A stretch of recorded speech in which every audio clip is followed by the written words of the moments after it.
বাংলার তুমুল জনপ্রিয় অভিনেত্রী জয়া আহসান দিন দিন নিজেকেও ছাড়িয়ে যাচ্ছেন এই অভিনেত্রী।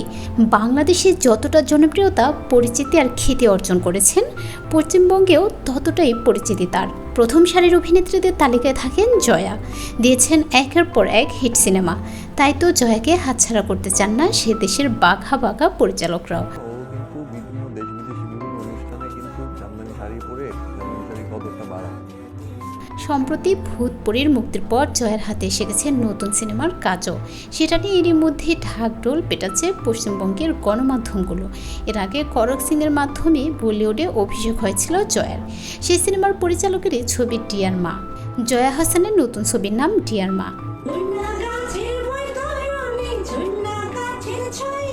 এই সিনেমার মাধ্যমে এক দশক পর বাংলা সিনেমার পরিচালনায় ফিরছেন অনিরুদ্ধ রায়চৌধুরী।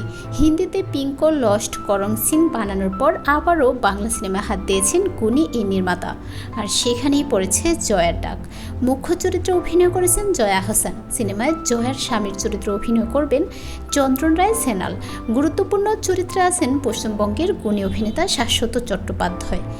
ভারতীয় গণমাধ্যমে আনন্দবাজার পত্রিকাকে দেওয়া সাক্ষাৎকারের পরিচালক বলেন, রক্তের সম্পর্কের চেয়েও ভালোবাসার সম্পর্ক জোরালো হয়।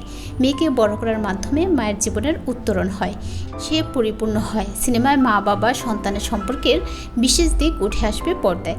কিছু গল্প আছে যেগুলো নিজের ভাষাতে বলতে ইচ্ছা করে, তেমনি এক সিনেমা ডিয়ার মা। হিন্দিতে সিনেমা করলেও বাংলা সবসময় আমার মনের কাছেই ছিল। নতুন সিনেমা ডিয়ার মা নিয়ে উচ্ছ্বাসিত জয়া নিজেও। সিনেমার বিস্তারিত প্রকাশ করেছেন নিজের সামাজিক যোগাযোগ মাধ্যমে।